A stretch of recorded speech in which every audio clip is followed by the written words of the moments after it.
Hey y'all, Caps win 4-1 over the Pittsburgh Penguins, and the series is tied at 1. I did not get my wish for this game, which honestly my wish was for an unequivocal Caps win with no controversy. I did not get my wish for that this game. All I'm going to say on the subject of Brian Dumoulin is that I hope that he's okay. Because as Japers Rank says, if your team is on the giving or receiving end of a questionable hit, your opinion is largely irrelevant. And I'm gonna really take that on board and keep my mouth shut. I just hope that Brian Dumoulin is okay, and I hope that he's back on the ice as long as he's okay. The other controversies I will speak about. Great, so let's have some fun. Let's go goal by goal. Ready?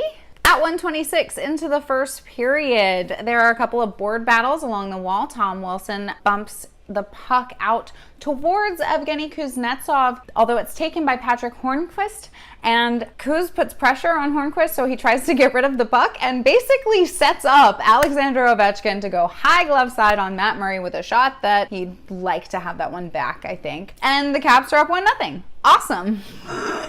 Thanks, Horny. By the way, anyone whose nickname is Horny, like, I'm judging you.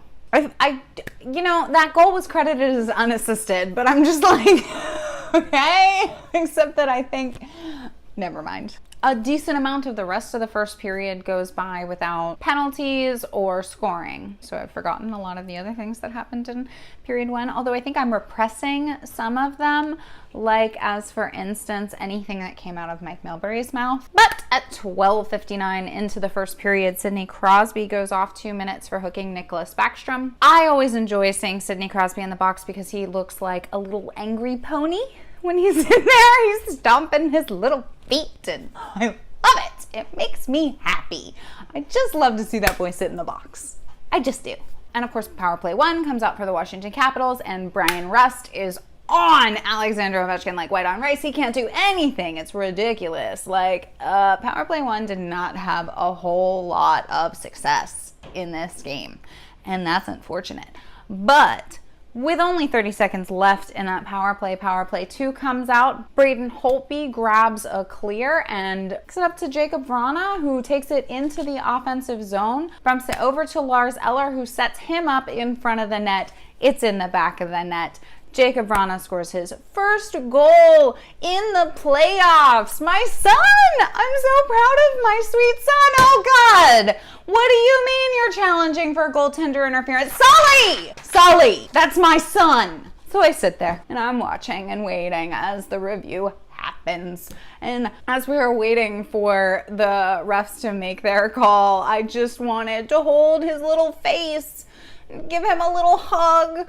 You know, the replay comes up on my screen, and I'm like, Brett Connolly patted his stick into the pad of Matt Murray once. And then they show another angle, and I'm like, oh, yeah, he put his stick underneath the pad and lifted. Okay, I understand that. But I really think that Murray had time to reset. I don't think that's goaltender interference, and the refs agreed with me. So my sweet son got his first playoff goal, and I'm so proud.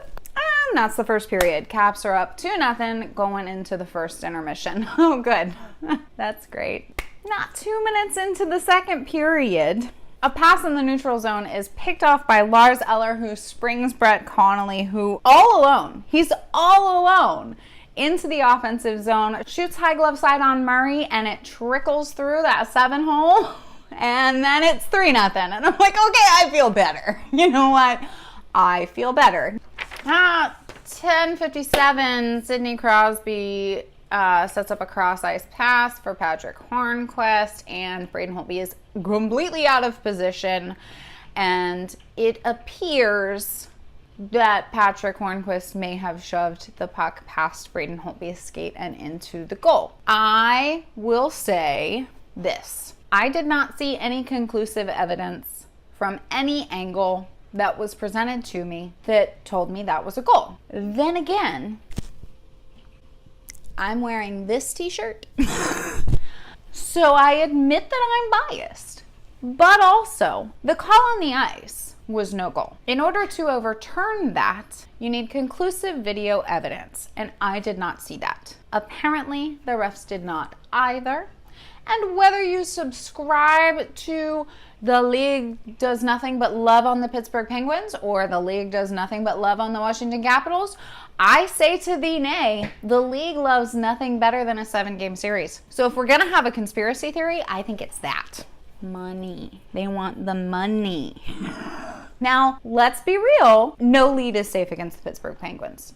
Unless it's like 3-1 and there's seriously like 11 seconds left. Other than that, no lead is safe against the Penguins. So like, don't take your foot off the gas. Don't take your foot off the gas. Don't take your foot off the gas, guys. Why are we fighting? Although I don't know that I would call what happened between Patrick Hornquist and Dmitry Orlov a fight. Exactly. It was a slap fight more than anything else. They didn't even take their gloves off. So Dmitry Orlov, sweetheart, don't fight. Don't do it. Look, I know you're frustrated. I know that your body is frustrated and that you hate the Pittsburgh Penguins. I understand that about you, but listen, don't. Dmitry Orlov and Patrick Hornquist go off both 2 minutes for roughing. Oh, good, 4-on-4. The Washington Capitals continue to be not good at 4-on-4 hockey, unfortunately. And Chris Letang gets himself a little goal, which is nice considering he didn't have all that many in the regular season, except that also it's the second round against the Washington Capitals, and I would prefer it if no Pittsburgh Penguins scored any goals at all. Thanks. My pizza is ready. The third period scoring summary does have a goal in it, but it also has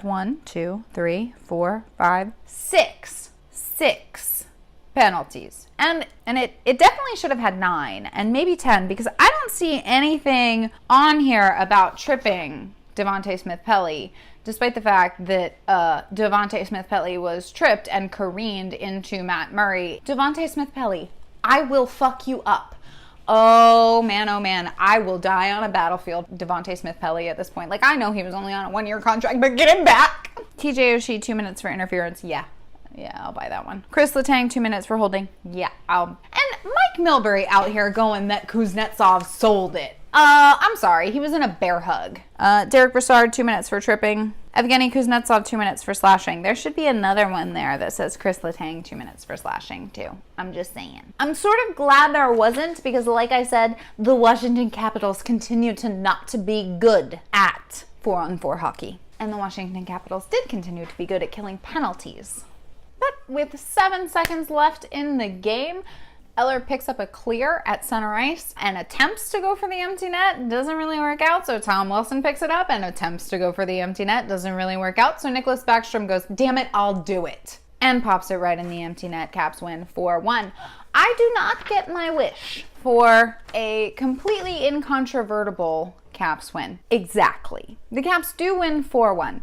If it had been a 1-goal game and the Hornquist goal had not counted, and I was on the other end of it, I would be livid. Takeaways from this game. The Caps PK has still killed 22 penalties in a row.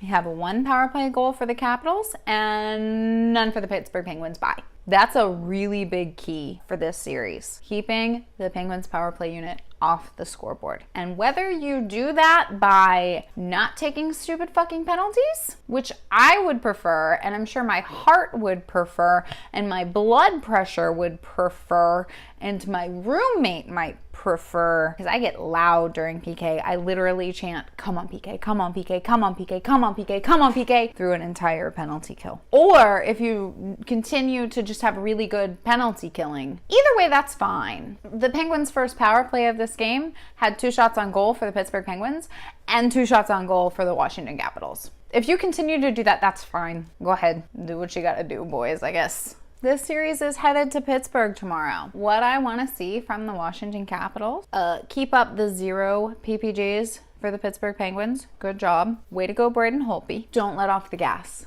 Just keep trying to score goals. Okay, my pizza's ready. Time for me to go. So I'm going to put this one out into the universe this time, which I did not do before. I am saying right here, right now, that what I want from Game 3 is an incontrovertible Caps win in Pittsburgh. I want it. You got it for me on Easter Sunday. Get it for me again, boys. This has been Kate, your Salty Caps fan. Bring it on.